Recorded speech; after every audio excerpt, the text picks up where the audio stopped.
आवाज विशेष कार्यक्रम में आपका स्वागत है। मित्रों, विशेष के जरिए हम लोग आपसे उनकी भेंट करवाते हैं जो इस राष्ट्र को, इस समुदाय को और पूरी मानवता को ऊंचा उठाने के लिए अपना योगदान देते हैं। एक बड़ी शख्सियत है वामन मेश्राम साहब। नाम आपने सुना है। बामसेफ के राष्ट्रीय अध्यक्ष हैं।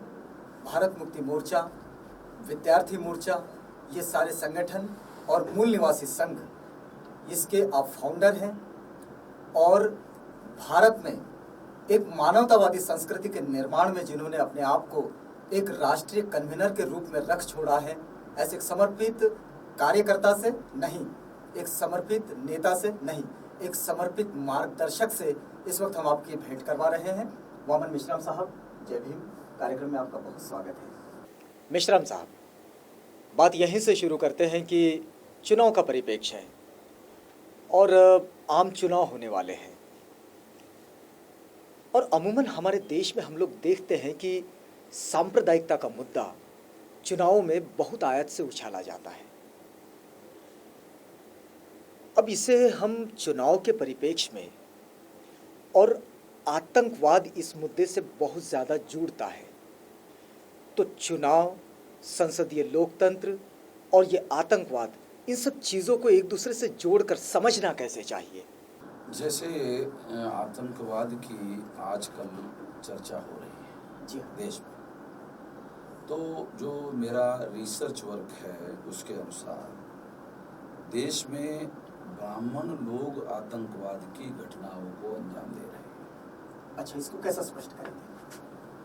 63 बहुत बड़े नाम हैं ब्राह्मणों के जिनको जेल में रखा गया है और अभी तक उनको जमानत देने के लिए सुप्रीम कोर्ट ने भी इनकार किया है। अच्छा, कर्नल प्रसाद पुरोहित, कुलकर्णी, दयानंद पांडे, प्रज्ञा ठाकुर और ऐसे 63 लोगों की लिस्ट हमारे पास है।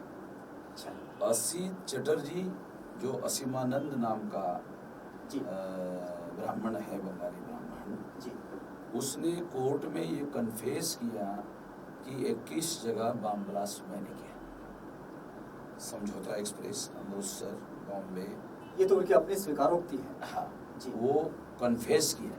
जी हाँ, तो कन्फेस करने से मुझे एक आसान बात हुई कि मुझे आरोप करने के बजाय उन्होंने खुद ही इस बात को सिद्ध किया कि बम ब्लास्ट मुसलमान नहीं, ब्राह्मण कर रहे हैं। उन्होंने खुद स्वीकार किया। मगर ये मामला केवल असीमानंद का नहीं, बल्कि उससे भी और भी बहुत सारे बड़े बड़े ग्रुप हैं, उन लोगों को जमानत नहीं मिल रही है, वो जेल के अंदर है। मगर अखबारों में या मीडिया में उन लोगों की चर्चा नहीं हो रही है जो जेलों के अंदर बंद है। मगर मुसलमानों की 24 घंटे के मुसलमान आतंकवाद की घटनाओं को अंजाम दे रहे हैं, ऐसी चर्चा लगातार होती है। तो फिर इसके पीछे कोई षड्यंत्र देखते हैं आप? उसके पीछे इस देश का जो शासक वर्ग है, जिसे मैं देश का शासक वर्ग मानता हूँ, वो है ब्राह्मण। उसकी संख्या 3.5% है। लोकतंत्र में जो एडल्ट फ्रेंचाइज होता है, प्रौढ़ मताधिकार होता है, उसके अनुसार जिसकी ज्यादा संख्या होती है उसका राज होना चाहिए। मगर भारत में बड़ी आश्चर्यजनक बात है कि जो 3.5% है, उन लोगों का बहुसंख्य लोगों पर राज है। ये संभव नहीं है, मगर ये असंभव संभव हो गया या संभव कर दिया। उसमें आज के तारीख में आतंकवाद का बहुत बड़ा रोल है। कैसे? वो आतंकवाद ब्राह्मण लोग कर रहे हैं, प्रचार मुसलमानों का कर रहे हैं कि मुसलमान आतंकवादी है। इसे कैसे समझाएंगे आप? मुसलमानों को आतंकवादी क्यों दिखाया जा रहा है? क्योंकि जब मुसलमान को आतंकवादी दिखाया जाता है तो SC ST OBC के जो लोग हैं उनके दिमाग पर प्रतिक्रिया होती है और वो प्रतिक्रिया से वो मुस्लिम विरोधी होते हैं और मुस्लिम विरोधी होने की वजह से हिंदू होते हैं। अन्यथा शेड्यूल कास्ट हिंदू नहीं है, शेड्यूल कास्ट अछूत है। जी, ब्राह्मण शास्त्र के अनुसार शेड्यूल कास्ट अछूत है। अछूत का मतलब है जो छूने के लायक नहीं है। ब्राह्मण पवित्र है और अछूत अपवित्र है। दोनों के दोनों हिंदू नहीं हो सकते। या तो पवित्र हिंदू हो सकता है या तो अपवित्र हिंदू हो सकता है, दोनों हिंदू नहीं हो सकते। तो शेड्यूल कास्ट हिंदू नहीं है, ये तो बाबा साहब अम्बेडकर कहते थे। बिल्कुल बिल्कुल, सवाल है। कालाराम मंदिर के सत्याग्रह के लिए गए, हाँ। ब्राह्मणों ने कहा कि नहीं नहीं, तुम हिंदू नहीं हो, तुमको अंदर आने की इजाजत नहीं है। तो ये भी इतिहास का उदाहरण है, बाबा साहब का उदाहरण है, ये प्रमाणित करने वाला उदाहरण है कि अछूत हिंदू नहीं है। सुप्रीम कोर्ट कहता है आदिवासी हिंदू नहीं है, तो SC ST 22.5% हिंदू नहीं है, माइनस हो गया। लेकिन मंडल कमीशन तो आया है मंडल कमीशन का 52% में 8.5% माइनॉरिटी है, बाकी रहता है 43.5% जो लोग है वो है OBC के जाति के लोग हैं, तेली माड़ी साड़ी कोड़ी कुंबी, जो हमारे मराठा डिस्ट्रिक्ट से कहा जाता है। तो इनके घरों में ब्राह्मण शादी करने के लिए जाता है, मगर उसके घर का खाना नहीं खाता, बोलता सीधा आटा दो। सीधा आटा का मतलब है गेहूं दो, चावल दो, दाल दो, जो पका हुआ नहीं है, दाल दो और खारीक दो, बादाम दो, घी दो, उसको बांधता है और अपने घर में जाकर पका कर खाता है। इसका मतलब है कि वो उसके घर में खाना नहीं खाता। शेड्यूल कास्ट तो अनटचेबल है 100%, और OBC सेमी अनटचेबल है, पूरा नहीं है, आधा है। तो इसका मतलब है ये OBC भी हिंदू नहीं है। दूसरा कारण, मतलब सिद्ध करने का एविडेंस कि ये जो OBC है, ब्राह्मण कहते हैं कि OBC को रिजर्वेशन नहीं दिया जाना चाहिए क्योंकि वो लायक नहीं है। लायक नहीं का मतलब होता है नालायक है। यदि मुसलमान की लड़ाई लड़ता है, क्रिश्चियन की लड़ाई लड़ता है, सिख की लड़ाई लड़ता है, बुद्धिस्ट की लड़ाई लड़ता है, यदि ब्राह्मण भी हिंदू है, OBC भी हिंदू है, तो OBC की लड़ाई ब्राह्मण क्यों नहीं लड़ता?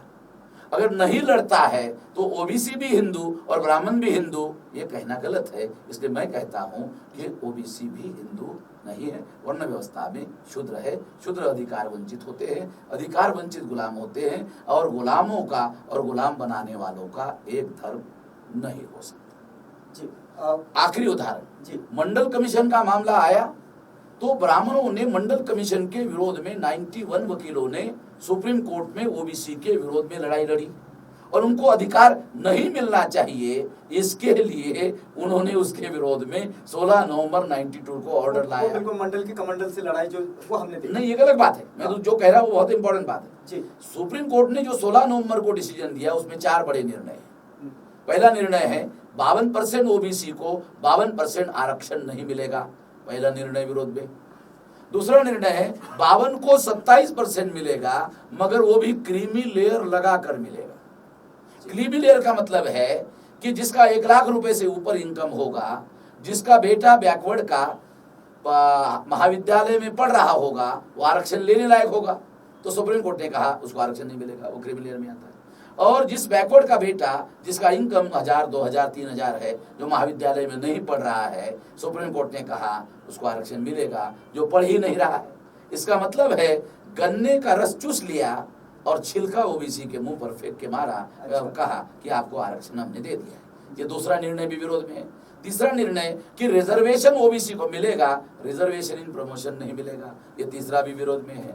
चौथा निर्णय है 3743 जाति के लोग OBC के हैं, मगर सुप्रीम कोर्ट ने कहा 1998 जातियों को ही हम OBC मानते हैं, 1745 जाति को OBC नहीं मानते हैं। ये निर्णय भी पार्शियल विरोध में है।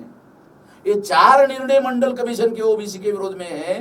विरोध के निर्णय का कारण 91 ब्राह्मण वकील मुफ्त में मंडल कमीशन के विरोध में लड़ रहे थे। तो ब्राह्मण भी हिंदू, OBC भी हिंदू, दोनों हिंदू कैसे हो सकता है? वो हिंदू नहीं। इसका मतलब ये है कि SC ST OBC हिंदू नहीं है। इनको हिंदू बनाने के लिए ब्राह्मणों ने कार्यक्रम बनाया। वो कार्यक्रम ये है कि यदि मुसलमानों के विरोध में प्रतिक्रिया निर्माण किया जाए SC ST OBC की, तो ही SC ST OBC हिंदू बनता है। प्रतिक्रिया निर्माण किया जाए तो। लेकिन अभी तो ये भी समीकरण बना दिया गया है कि मुस्लिम मतलब आतंकवादी। प्रतिक्रिया निर्माण करने के लिए वो आतंकवाद की घटनाओं को अंजाम देते हैं आज की तारीख में, मगर आज़ादी मिलने के बाद उन्होंने फसाद को हथियार के तौर पर इस्तेमाल किया, भारत पाकिस्तान के युद्धों को इस्तेमाल किया, युद्ध ज्वर को इस्तेमाल किया। आज के तारीख में क्रॉस बॉर्डर टेररिज्म और आतंकवाद का मुद्दा वो उछाल रहे हैं। इलेक्ट्रॉनिक मीडिया और प्रिंट मीडिया केवल मुसलमानों को आतंकवादी दिखाते हैं, मगर 63 जो जेल के अंदर जमा है ब्राह्मण, उनकी जमानत देने से आज तक सुप्रीम कोर्ट ने इनकार किया, और बड़े बड़े जो बम ब्लास्ट है उन्होंने ही करवाए हैं, उनके बारे में मीडिया कुछ नहीं बोलता है। शिवसेना का अधिवेशन पुणे में हुआ था, उस अधिवेशन में प्रोफेसर देशपांडे को एक्सपर्ट के तौर पर शिवसेना ने बुलाया था। उसमें देशपांडे ने ये कहा था कि हिंदुओं की जागृति प्रतिक्रिया से होती है। अच्छा, हिंदुओं की जागृति प्रतिक्रिया से होती है, ये लोक सत्ता में छपकर आया, मैंने पढ़ा। मैंने कहा ये जो देशपांडे ने आधा कहा है इसको मैं पूरा कर देता हूँ। हिंदुओं की जागृति प्रतिक्रिया से होती है, और प्रतिक्रिया फसाद से होती है, भारत पाकिस्तान युद्ध दिखाने से होती है, युद्ध ज्वर से होती है, आतंकवाद की घटना दिखाने से होती है, क्रॉस बॉर्डर टेररिज्म से होती है। लेकिन ऐसा करने के पीछे क्या नीति होगी, क्या लगता है आपको? तो इसका मतलब है ये जो घटना है मीडिया में आ रही है वो SC ST OBC के ऊपर मुसलमान विरोधी प्रतिक्रिया निर्माण करने के लिए हो रही है। अन्यथा ब्राह्मणों की 3.5% संख्या बढ़ेगी कैसे? फॉर एग्जाम्पल, ब्राह्मण माँ बाप होते हैं, तो ब्राह्मण माँ बाप 2 होते हैं, एक बच्चा पैदा करता है, तो संख्या बढ़ाने में तो हम माहिर है। अशोक सिंघल ने बयान दिया था, आप लोगों ने पढ़ा होगा, वो कहता है कि हिंदुओं को ज्यादा बच्चे पैदा करने चाहिए। अशोक सिंघल को मेरी सलाह ये है, तू पहले तो शादी कर ले। तू बैंगन खाता नहीं है, दूसरे को बैंगन खाने की सलाह देता है, तो ये भी गलत बात है। मैं कहता हूं ब्राह्मण पैदा करके संख्या नहीं बढ़ा सकता।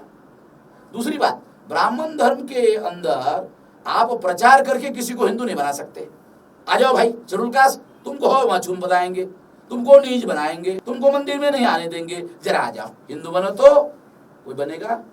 आदिवासी को तो कहते जंगली है, OBC को कहते तुम शूद्र हो, आरक्षण लेने लायक नहीं हो, नौकरी के लायक नहीं हो, तुम नालायक हो, तुम जब 2-4 मुसलमान को मारोगे तो बढ़िया किस्म के हिंदू हो, मगर नौकरी के लायक नहीं। ये कहकर क्या OBC को हिंदू बनाया जा सकता?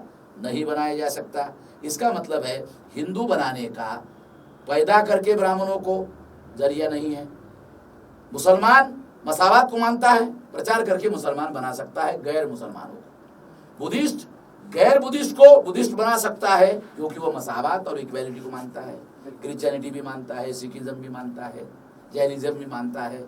तो ये तो प्रचार करके हिंदू अपने धर्म में लोगों को ला सकते हैं। ब्राह्मण धर्म जो है, जिसका असली नाम ब्राह्मण धर्म है, हिंदू धर्म नहीं है, क्योंकि हिंदू शब्द वेद श्रुति स्मृति पुराण रामायण महाभारत गीता में कहीं पर भी उपलब्ध नहीं है। तो फिर ये जो कुछ चल रहा है इसे क्या कहें? तो ये हिंदू इस तरीके से नहीं बनाया जा सकता, पैदा करके।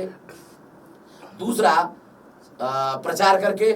इसलिए ब्राह्मणों के पास हिंदू बनाने का 1 पॉइंट प्रोग्राम है, मुस्लिम विरोधी प्रतिक्रिया का निर्माण किया जाए, और इसके लिए फसाद, भारत पाकिस्तान युद्ध, युद्ध ज्वर, क्रॉस बॉर्डर टेररिज्म, और आज जो आतंकवाद की घटनाएं घटित हो रही है, ये सारी की सारी घटनाएं ब्राह्मण लोग करवा रहे हैं। करवाने के पीछे का मकसद ये है कि अल्पसंख्यक ब्राह्मणों का बहुसंख्यक लोगों पर कब्जा है, सत्ता पर कब्जा है। अगर वो ऐसी घटनाओं को अंजाम नहीं देते रहेंगे तो अल्पसंख्यक ब्राह्मण कायम हिंदू नहीं बने रहेंगे, और कायम बहुजन नहीं बने रहेंगे, बहुसंख्य नहीं बने रहेंगे।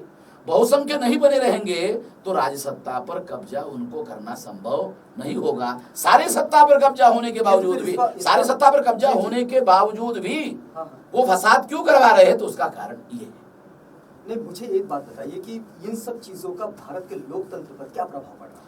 इसका प्रभाव ये पड़ रहा है कि अल्पसंख्यक ब्राह्मणों का बहुसंख्य लोगों पर राज स्थापित हो रहा है, जो सबसे भयानक बात है। आज के तारीख में मैं आंकड़े बताता हूँ। विधायिका पर 3.5% ब्राह्मणों का कब्जा है। आंकड़े बताता हूँ 2009 के लोकसभा के चुनाव के, क्योंकि 14 का रिजल्ट अभी आया नहीं, इसलिए 9 का बताता हूँ। 9 में 207 सीटें कांग्रेस, जो ओरिजिनल ब्राह्मणों की पार्टी है, बीजेपी के 116, 209, 207 और 116, 323।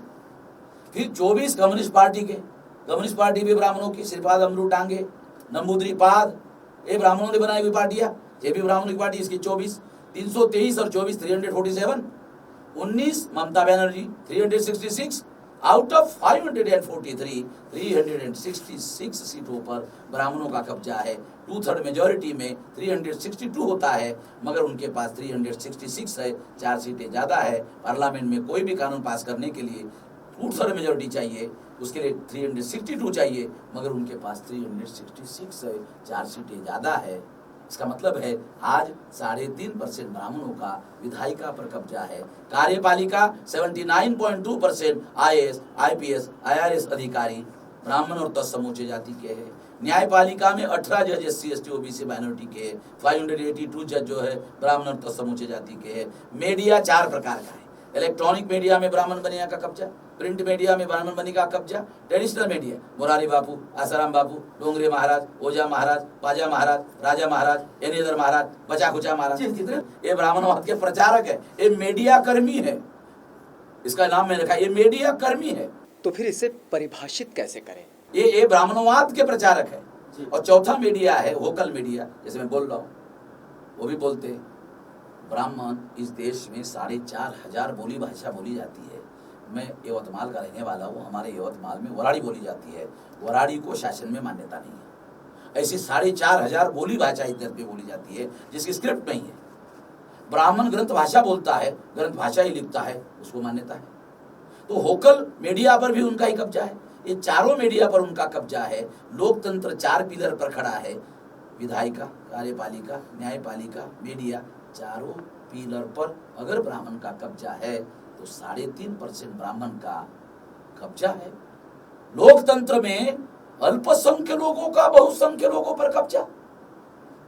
आश्चर्यजनक बात है, ऐसा होना नहीं चाहिए, मगर है। उसका कारण ये जो आतंकवाद की घटनाएं है, दूसरा कारण है मीडिया, तीसरा कारण है कम्युनलिज्म वर्सेस सेकुलरिज्म। ये दोनों स्लोगन ब्राह्मणों के दिए हुए हैं। कम्युनलिज्म का स्लोगन बीजेपी का, सेकुलरिज्म स्लोगन कांग्रेस का। ये दोनों ब्राह्मण बदमाशों का स्लोगन है। तो फिर इसको सुनिए, एक ब्राह्मण जो कांग्रेस है, एक ब्राह्मण है, एक प्रच्छन्न सांप्रदायिक संप्रदायवादी है, छुपा हुआ जी। और ये जो बीजेपी है खुला खुला है। काशीराम जी कहा करते थे कि वो एक नागनाथ और सापनाथ का उदाहरण देते थे। सापनाथ डसले तो भी मर जाएगा, नागनाथ डसले तो भी मर जाएगा, मरना है। तो मैं अपनी टर्मिनोलॉजी में कहता हूँ कि एक सीताराम है, एक राजा राम है। अच्छा, राज चाहे सीताराम कहा जाए, कम्युनलिज्म बरकरार रहेगा। राज चाहे सीताराम कहा जाए, कम्युनलिज्म बरकरार रहेगा। लेकिन प्रचार तो ये होता है कि कांग्रेस सेकुलर है। मुसलमान कहते हैं कांग्रेस सेकुलर है। अरे कांग्रेस ने कम्युनल निजाम, कम्युनल स्टेट, कम्युनल राज्य स्थापन किया। बीजेपी अगर 10 गुना कम्युनल है तो 100 गुना इस देश का निजाम जो राज्य है, स्टेट है, वो है। और ये जो आंकड़े मैंने आपको बताए, ये आंकड़े प्रमाणित करते हैं कि कांग्रेस ने देश के निजाम को, व्यवस्था को कम्युनल निजाम में रूपांतरित कर दिया। इसलिए Congress is more dangerous than BJP. लेकिन ऐसी स्थिति में लोकतंत्र का क्या होगा, कैसे समझे इसे? एक खुला साफ है, एक छुपा हुआ साफ है। जैसे फॉर एग्जाम्पल ये बीजेपी है, एक खुला साफ है। ये सांप मुसलमान को देख रहा है, मुसलमान सांप को देख रहा है। जैसे मैं किसान का बेटा हूँ, मैं खेती में जाता हूँ तो जंगल में कभी कभी सांप हमको दिखाई देते हैं। जब वो सर पर दौड़ता है और कभी आदमी देखता है तो एकदम ऐसा खड़ा हो जाता है। तो आदमी सांप को देखता है, सांप आदमी को देखता है, हाँ? और कभी कभी आदमी ऐसा हिलता है तो सांप भी ऐसा हिलता है। बोलता है ये मत समझना कि मैं बेसावध हूँ, मैं भी सतर्क हूँ। अगर तू पोजीशन बदल रहा है तो मैं भी पोजीशन में हूँ, सतर्क हूँ। तो आदमी सांप से सतर्क हो जाता है, सांप आदमी से सतर्क हो जाता है। दोनों अपना बचाव करते हुए चले जाते हैं। ये जो खुला सांप है, इससे बचाव करने का संभव है। कांग्रेस प्रच्छन्न सांप है, कांग्रेस आस्तीन का सांप है, कांग्रेस छुपा हुआ है। ये रात में कब निकल कर आता है, अंधेरे में कब निकल कर आता है, ये डस लेता है, डस के फिर फजा जाता है और डसने के बाद चिल्लाता है मुसलमान, अरे साफ था, साफ था। अब क्या बोलने का मतलब दोनों में कोई अंतर नहीं, ऐसा आप मान रहे हैं? Congress is a more danger than BJP, क्योंकि Congress is a hidden enemy and BJP is a open enemy. Open enemy, the hidden enemy is always danger than open enemy. तो ये दोनों कम्युनल है। और ये जो दोनों कम्युनल है, इन लोगों ने मिलकर स्लोगन दिया communal versus secularism. Secular. Communal के नाम पर SC ST OBC हिंदू के नाम पर वोट देगा तो बीजेपी को देगा, सेकुलर के नाम पर वोट देगा तो कांग्रेस को देगा, किसी को भी देगा तो राज ब्राह्मण को ही आएगा। इसका मतलब ये है कि सेकुलर वर्सेस कम्युनल जो स्लोगन है ये SC ST OBC और माइनॉरिटी को सत्ता से वंचित करने के षड्यंत्र का मामला है। फिर भी मैं समझने की कोशिश कर रहा हूँ कि आपका जैसा कहना है कि ये सारी स्थिति है, चाहे कांग्रेस की हो चाहे बीजेपी की हो, इन सब ने मिलकर इस देश को इस स्थिति में लाकर खड़ा कर दिया है, सारे संसाधनों पर कब्जा बना लिया है। लेकिन मुझे एक बात समझाइए कि बामसेफ के निर्माण के बाद ये सारे फोर्सेस को रोकने का जो कार्य चला उसमें सफलता कितनी हासिल?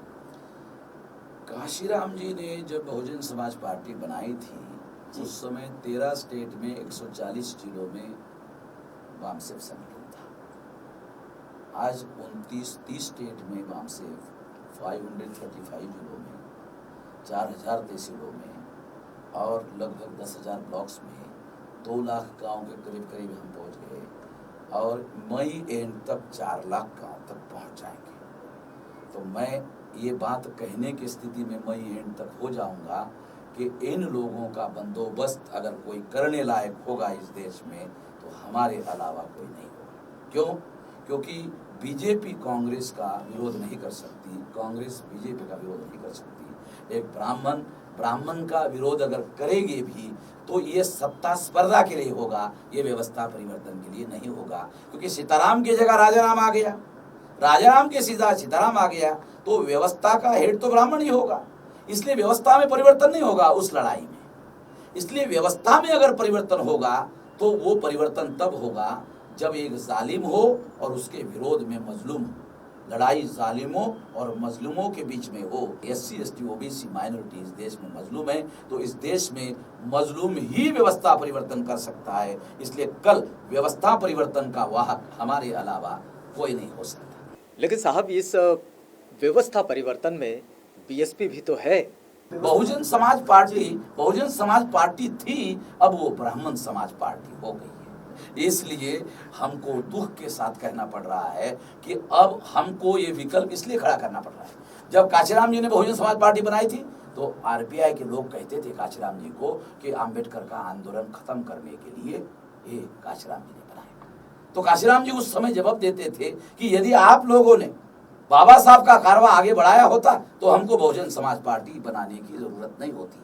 BSP के लोग कहते हैं क्यों बनाया? हम कहते हैं आपने अगर ब्राह्मणों को सर पर नहीं चढ़ाया होता। इसलिए बहुजनों की मुक्ति पार्टी बनाने के लिए लोगों ने पहल की है। मैं उन लोगों का स्वागत करता हूँ, अच्छा काम किया है। नहीं, लेकिन मैं ये समझना चाह रहा हूँ इससे विकल्प खड़ा होगा। जी बिल्कुल। लेकिन मैं ये समझना चाह रहा हूँ कि ये विकल्प तो आने चाहिए, लेकिन ये ब्लेम भी जाएगा कि क्या बहुजन संगठन में या फिर बहुजनवादी आंदोलन में ये फ्रैक्शंस खड़े हो रहे हैं? लोकतंत्र में बाबा साहब अम्बेडकर ने सभी को अपने विवेक से फैसले करके निर्णय करने का अधिकार दिया है। क्योंकि जिसको हम बहुत बार अपना कहते हैं वो भी गलतियां करते हैं तो उनको सुधार करने के लिए दूसरों को विवेकपूर्ण फैसले लेने पड़ते हैं। तो विवेकपूर्ण फैसले लेने की दृष्टि से ये काम हो रहा है। और अभी बहुजन समाज पार्टी का जो ग्राफ है वो रिवर्स गियर में, तो ये जो ग्राफ नीचे जा रहा है तो हमको ये बात का दुख हुआ कि जो तैयार किए हुए लोग हैं रिवर्स में जा रहे हैं, बीजेपी शिवसेना की तरफ जा रहा है। अरे इनको उसकी तरफ जाने से रोका जाए। तो रोकने का एक ही तरीका है कि उनके लिए सही विकल्प खड़ा करके दिया जाए तो उधर जाने के बजाय अपने ही घर में आ जाएंगे। ये बिखराव नहीं है, ये सही दिशा के तरफ लोगों को ले जाने का रास्ता है। और आने वाले 2024 तक आप देख लेंगे कि ये विकल्प हम लोग इस देश में स्टैब्लिश कर करेंगे। इसकी स्ट्रेटेजी क्या होगी? स्ट्रेटेजी होने की वजह से उसको माइक के सामने या टीवी के सामने नहीं डिस्क्लोज किया जा सकता। समय समय पर, उचित समय पर 9 महीने के बाद ही बच्चा बाहर आना चाहिए। 6 महीने में आएगा तो जच्चा और बच्चा दोनों को खतरा होगा। इसलिए उचित समय पर मैं वो सारी स्ट्रेटेजी लोगों के सामने लाऊंगा। चलिए वो स्ट्रेटेजी का हम लोग इंतजार करेंगे। एक दूसरी बात आपसे जानेंगे, पिछले साल आप इंग्लैंड की पार्लियामेंट में भी आपने एक आपका स्पीच दिया था, आपने वहाँ भी भारत का प्रतिनिधित्व किया है यहाँ के हाशिए के लोगों के प्रतिनिधि के रूप में। एक क्या विषय रहा था वो? वहाँ से 1 किलोमीटर अंतर पर जो जगह थी जी। उस जगह में राउंड टेबल कॉन्फ्रेंस की मीटिंग हुई थी जहाँ बाबा साहब अम्बेडकर गए थे। अच्छा। उस 1 किलोमीटर के दायरे के अंदर ही वो मीटिंग हमारे मतलब जहाँ से कम्युनल अवार्ड लाए थे। हाँ, वहाँ मैं गया था। तो मैं उसके साथ जोड़ करके मैंने वहाँ वो बात कही कि बाबा साहब अम्बेडकर ने कम्युनल अवार्ड के द्वारा जो सेपरेट इलेक्टोरेट का अधिकार हमारे लोगों को लाया गया था, गांधी ने उपवास करके उसको छीन लिया। इसलिए डेमोक्रेसी में रियल रिप्रेजेंटेशन ये प्राण तत्व होता है। उस प्राण तत्व को गांधी ने प्राण देने के धमकी के आधार पर खत्म कर दिया था और जॉइंट इलेक्टोरेट लागू किया था। जॉइंट इलेक्टोरेट पुणे पैक्ट के द्वारा लागू किया गया। बाबा साहब अम्बेडकर कहते हैं जॉइंट इलेक्टोरेट ने दलाल पैदा किए, tool of the caste Hindu. दूसरा शब्द प्रयोग किया उन्होंने, stooge of the caste Hindu, यानी स्टूज मतलब पिट्ठू, पिछलग्गू, चमचा पैदा किए। ये बाबा साहब अम्बेडकर के शब्द हैं। ये शब्द उन्होंने वर्ड गांधीयन कांग्रेस अनटचेबल में लिखित है। ये गांधीयन इमेंसिपेशन ऑफ अनटचेबल में लिखित है, एक स्टेट्स एंड माइनॉरिटी में लिखित है, एक ग्रंथ में, अंग्रेजी ग्रंथ में लिखित है। ये उनके ही शब्द बता रहा हूं मैं। इसका मतलब है, मैंने उधर ये कहा कि हमको डेमोक्रेसी में रिप्रेजेंटेशन जो मिलना चाहिए था, अंग्रेजों ने ट्रांसफर ऑफ पावर में वादा किया था, वो अधिकार हमें नहीं मिला। दुनिया के मंच पर आकर फिर मैं दोबारा ये बात बोल रहा हूँ, ये मैं रिकॉर्ड कर रहा हूँ कि जो अधिकार हम लोगों को मिला था वो छीन लिया गया। ये मैं दोबारा रिकॉर्ड कर रहा हूँ और ये लड़ाई हमारी जारी है अभी भी। ये और दुनिया के लोगों को, जो लोकतांत्रिक देश के लोग हैं, जो ह्यूमैनिटेरियन ग्राउंड पर काम करने वाले लोग हैं, उनको मेरी ये अपील है कि वो हमारे इस कॉज में साथ सहयोग करें, क्योंकि हमें डेमोक्रेटिक राइट्स में हमारे रियल रिप्रेजेंटेटिव चुनने का अधिकार से वंचित कर दिया गया है। ये बात मैंने बाबा साहब अम्बेडकर के राउंड टेबल कॉन्फ्रेंस के स्पीचेस को रेफरेंस दे करके रिकॉर्ड कर रहा है। चलिए, आपके आत्मविश्वास को तो हम सैल्यूट करते हैं, लेकिन जैसा कि आप कह रहे हैं कि 2024 में आप इन स्थितियों को बदल देंगे, लेकिन साहब अभी चल रहा है 2014 और 2024 तक अभी 10 साल का वक्त है। क्या आपको ऐसा नहीं लगता कि इन 10 सालों में व्यवस्था परिवर्तन की इस प्रक्रिया को रोकने की और भी कोशिशें होगी? मुझे बताइए कि संसदीय लोकतंत्र पर कितना खतरा महसूस करते हैं आप? 2014 का चुनाव चल रहा है, उसके बाद 2019 का चुनाव होगा, उसके बाद 2024 का चुनाव होगा। जी। तो 3 लोकसभा के चुनाव हो जाएंगे ये 10 साल में। जी बिल्कुल। और मैं इस बात पर यकीन नहीं करता हूँ कि बीजेपी आएगी और इस बात को रोक लगा देगी। मैं इस पर यकीन नहीं करता हूँ। यह दहशत और डर पैदा करने के रणनीति का हिस्सा है। तो इस डर को कैसे हटाएंगे? मैं नरेंद्र मोदी के स्टेट में जाकर उसको वहां ललकार करके आया हूँ। है तो ओबीसी कहता है तो तू ओबीसी की गिनती करके दिखा ले, और अगर नहीं दिखाता है तो इसका मतलब ये है कि तू ओबीसी का प्रतिनिधि नहीं है। आरएसएस के और ब्राह्मण लोग केवल तेरा इस्तेमाल कर रहे हैं। इस खतरे को हम जानते हैं, इसलिए हमने ये प्लान बनाया कि 100 सीटें कांग्रेस की हरवाएंगे और 100 बीजेपी की हरवाएंगे। अच्छा। हाँ, दोनों की 100 हरवाएंगे, दोनों को कमजोर करेंगे, अपना घोड़ा आगे दमड़ा, उनको कमजोर नहीं कराएंगे। साला हमारा मामला कैसे आगे बढ़ेगा? और मुसलमान उनको मजबूत करने में लगा हुआ है। एससी एसटी ओबीसी में दहशत, डर पैदा करने के लिए कि ऐसा होगा। मैं इस डर को नहीं मानता। डर एक स्ट्रेटेजी है, डर एक रणनीति है। मुसलमान डर रहा है, मैं डरने वाला नहीं हूँ। पूरे आत्मविश्वास के साथ बोलूंगा। मैं जो भी बात करूंगा पूरे आत्मविश्वास के साथ बोलूंगा। क्यों? क्योंकि मैं घर में बैठा हुआ नहीं हूँ। नहीं, इस आत्मविश्वास को हमने बरसों देखा है। इस आत्मविश्वास को देखा है हमने बरसों। लेकिन मैं जो जानना चाह रहा हूँ कि लोकतंत्र जो है और फिर सीटें निकलने वाली जो बात है, ये सारे बहुमत के खेल हैं। और हम जो समझ नहीं पा रहे वो ये बात है कि बहुजन मुक्ति पार्टी के साथ या फिर भारत मुक्ति मोर्चा के साथ या फिर बामसेफ के साथ ये जो सारी कम्युनिटीज़ हैं, ये कम्युनिटीज़ इकट्ठे या फिर जुड़ने की प्रोसेस में कैसे आएगी? क्योंकि ये तो बहुमत में ही आएगी। हाँ, ये बात सही है आपकी कि आज वो लोग गुमराह करने में बहुत हद तक सफल है और मीडिया उसमें मेजर रोल प्ले कर रहा है। अच्छा, मगर हमारा संगठन केडर बेस ऑर्गेनाइजेशन है, बामसेफ और भारत मुक्ति मोर्चा। जी हाँ। ये कोई सामान्य संगठन नहीं है, ये कोई क्राउड बेस ऑर्गेनाइजेशन नहीं है जो कोई जैसे दलित पैंथर था, जैसे रिपब्लिकन पार्टी था। ये दोनों संगठन क्राउड बेस ऑर्गेनाइजेशन थे। ये हमारा संगठन कैडर बेस ऑर्गेनाइजेशन है। और कैडर बेस्ड ऑर्गेनाइजेशन जो है उसकी बहुत बड़ी ताकत होती है।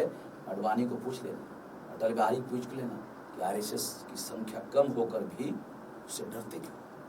कैडर बेस्ड ऑर्गेनाइजेशन, इसकी वजह से उनको डर लगता है। तो हमारा संगठन कैडर बेस्ड ऑर्गेनाइजेशन है और सेल्फलेसली घर घर में जाकर वो प्रचार करता है। और अभी हमारे पास 2500 जाति के कार्यकर्ता 2500 जाति के कार्यकर्ता काम कर रहे हैं। एससी के, मोस्ट बैकवर्ड एससी के, एसटी के, मोस्ट बैकवर्ड एसटी के, नॉमिनी ट्राइब के, एमबीसी के, ओबीसी के, इससे कन्वर्टेड माइनॉरिटी, मुसलमान, सिख, ईसाई, बुद्धिस्ट, जैन के, महिलाओं के।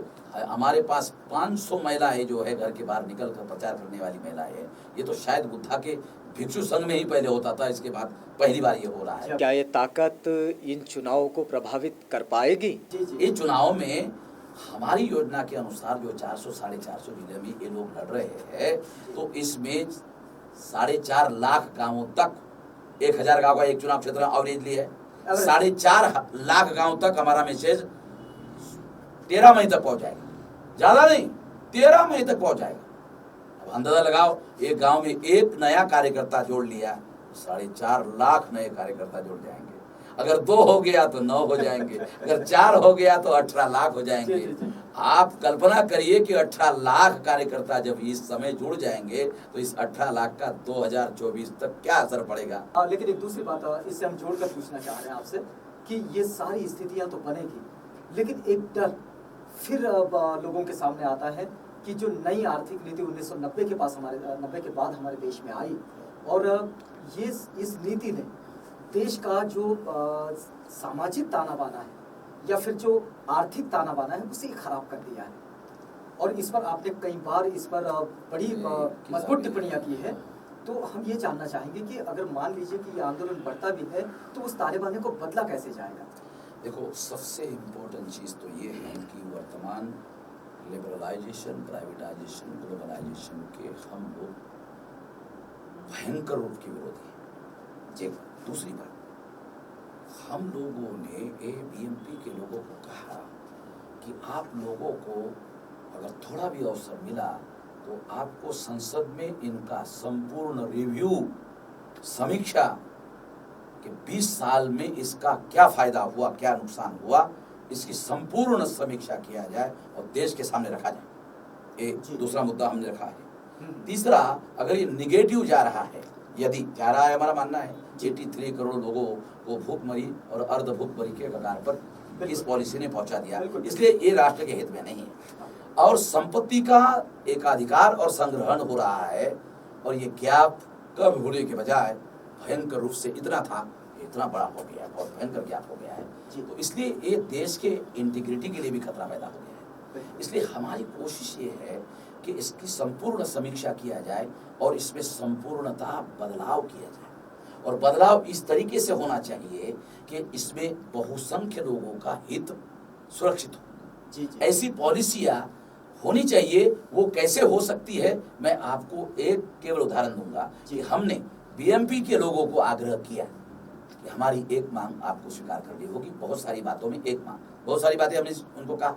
एक मांग कि 11,000 रुपया मंथली सम्माननीय जीवन निर्वाह निधि लोगों को देना होगा, और ये आपके घोषणा पत्र में लिखना होगा। तो उन्होंने लिखा, लिखोगे तो तुम्हारा देश भर में समर्थन करेंगे, पूरा ताकत के साथ करेंगे, पूरे समर्थन के साथ करेंगे। अच्छा, तुम्हारे लोग चुनाव लाने की कोशिश करेंगे, और पार्लियामेंट में अगर तुमने हंगामा नहीं किया तो तुम्हारे विरोध में भी आंदोलन करेंगे, तुमको भी नहीं छोड़ेंगे। अच्छा, हाँ, तुमसे तुम्हारे हम बंधुआ मजदूर नहीं है। हाँ, हम किसी के बंधुआ मजदूर नहीं है। हम, हमारी प्रतिबद्धता हमारे लोगों के साथ, बहुजनों के साथ हमारी कमिटमेंट है। किसी राजनीतिक दल के साथ, किसी एमएलए एमपी के साथ हमारी कोई प्रतिबद्धता नहीं है। अच्छा, कभी बामसेफ के साथ एक बात जुड़ती थी कि वो एक बड़े जन आंदोलन की तैयारी कर रहा है और वो जन आंदोलन दिख नहीं रहा है। क्या लग रहा है आपको कि क्या उसको आगे बढ़ा दिया गया है?